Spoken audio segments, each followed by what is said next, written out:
আমার কাছে একটা চায়না মডেলের প্রজেক্টর রয়েছে। আমরা কম বেশি সবাই প্রজেক্টর দেখেছি, কিন্তু কেউ কি জানি প্রজেক্টর ভিতরে কি কি আছে, প্রজেক্টর কিভাবে কাজ করে? চলুন আজকে এটাই দেখাবো।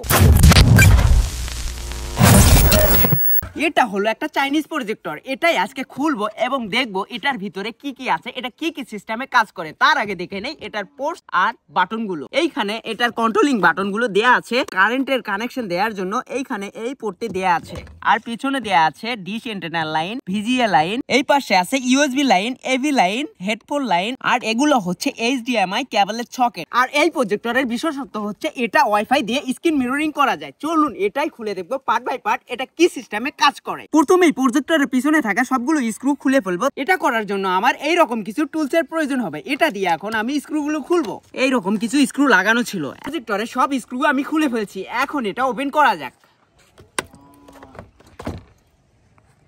বাটনসের লাইনটা এইখানে লাগানো আছে, এখন আমি বাটনসের লাইনটা খুলে ফেলবো। প্রজেক্টরের ভিতরে আমরা এখন সার্কিট দেখতে পাচ্ছি। এই যে দেখুন, এটা হচ্ছে মেইন সার্কিট। এখন এক এক করে এটা সবটাই খুলে ফেলবো, দেখবো এটা কি কি সিস্টেমে কাজ করে। চলুন খোলা যাক। এটা করার জন্য এইখানে থাকা সবগুলো স্ক্রু আমাকে খুলতে হবে। প্রথমে এটা দিয়ে শুরু করা যাক। এটা হচ্ছে রিমোট কন্ট্রোলের যে আইসিটা আছে সেইটা, ওয়াইফাই দিয়ে যে স্ক্রিন মিররিং করা হয় সেটা লাইন হচ্ছে এইটা। এটা হচ্ছে সেই সার্কিট, আর এটা হচ্ছে ডিসপ্লে লাইন। ডিসপ্লেটা খুলে ফেলবো করে।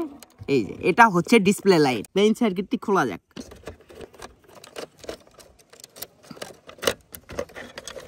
আর এই লাইনটা হচ্ছে সার্কিটে পাওয়ার প্রোভাইড করে, এটাও খুলে ফেলবো। ডিশ এন্টেনা লাগানোর জন্য যে সার্কিটটা আছে তার লাইন।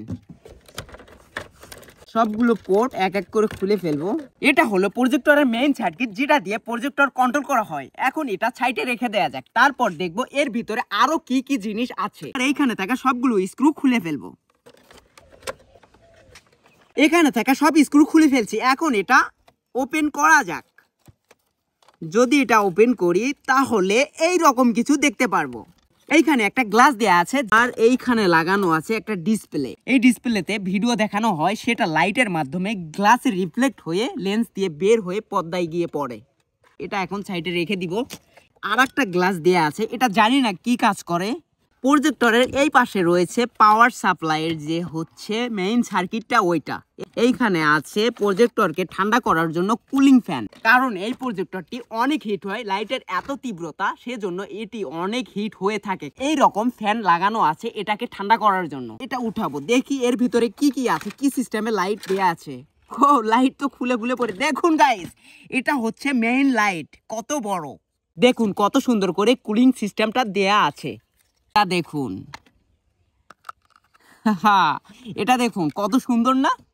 এখানে লাইট থাকে, আর এটা আরো তীব্রতা, আরো তীব্র রিফ্লেক্ট করার জন্য এই রকম একটা সিস্টেম ইউজ করা হয়েছে, যেটা আমরা টর্চ লাইটের ভিতরেও দেখতে পারি। দেখুন এই রকম সিস্টেমে এটা তৈরি করা হয়েছে। এটাও সাইডে রেখে দেই। এর ভিতরে আর একটা কুলিং ফ্যান পেয়েছি। এটা হচ্ছে বাতাস টানার জন্য যে ফ্যানটি, এই পাশ থেকে ঠান্ডা বাতাস টেনে নিয়ে এই পাশ দিয়ে এই ফ্যানটি টেনে নেয়। সেখান থেকে লাইটের কুলিং সিস্টেমে এটি বাতাস দেয়, সেই বাতাস আবার এই পাশ দিয়ে বের হয়ে যায়। এটা হচ্ছে প্রজেক্টরের কুলিং সিস্টেম। এখন এই দুটি ফ্যান এই প্রজেক্টরের ভিতরে ছিল, এটা রেখে দেয়া যাক। এর ভিতরে আর কিচ্ছু নেই, এইরকম একটি লেন্স আর এই প্লাস্টিকের কভার ছাড়া প্রজেক্টর এই সিম্পল সিস্টেমেই কাজ করে। দেখুন এর ভিতরে আর কিচ্ছু নেই। এখন এই রকম খোলা অবস্থায় যদি এটা লাইন দিয়ে দেখা যায় তাহলে কি রকম দেখা যাবে, চলুন দেখা যাক। সেটা করার জন্য এই প্রজেক্টরের ভিতরে আবার সেই সার্কিট বা এটা কি কি দিয়ে চলে সবগুলো পার্টস ইনস্টল করতে হবে। চলুন এই পার্টস গুলো আবার ইনস্টল করে ফেলি।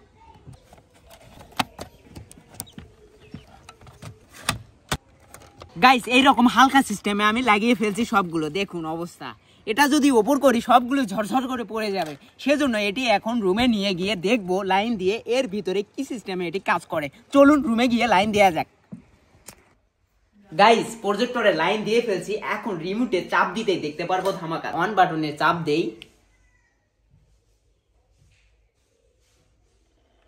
দেখুন এটা কি রকম ভাবে কাজ করতেছে, কত লাইট। এখানে হচ্ছে কারেন্ট, একদম ডিরেক্ট কারেন্ট, বিপদ হয়ে যাবে। সেজন্য একটু সাবধানতা অবলম্বন করতে হবে। দেখুন লাইট চলে আসছে ডিসপ্লেতে। যদি আমি এইখানে ক্লিয়ার করি, লেন্স ঘুরিয়ে ক্লিয়ার করতে হবে। এই দেখুন, এই যে দেখুন লেন্সের ভিতরে কত সুন্দর দেখা যাচ্ছে, লেন্স ক্লিয়ার করে কত সুন্দর এখানে রিফ্লেক্ট করতেছে।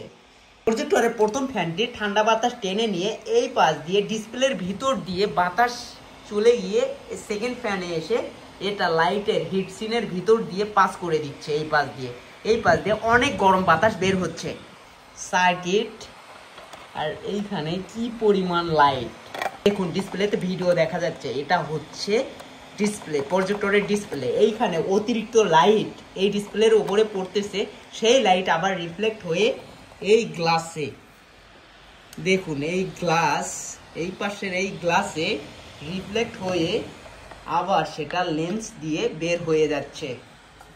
এই যে গ্লাসে রিফ্লেক্ট হচ্ছে, এই যে দেখুন ভিডিও দেখা যাচ্ছে, সেই আলো আবার এই গ্লাস দিয়ে বের হয়ে পর্দায় পড়ে আমাদেরকে ফটো বা মুভি দেখার সুযোগ করে দিচ্ছে। এই প্রজেক্টর এইভাবে কাজ করে।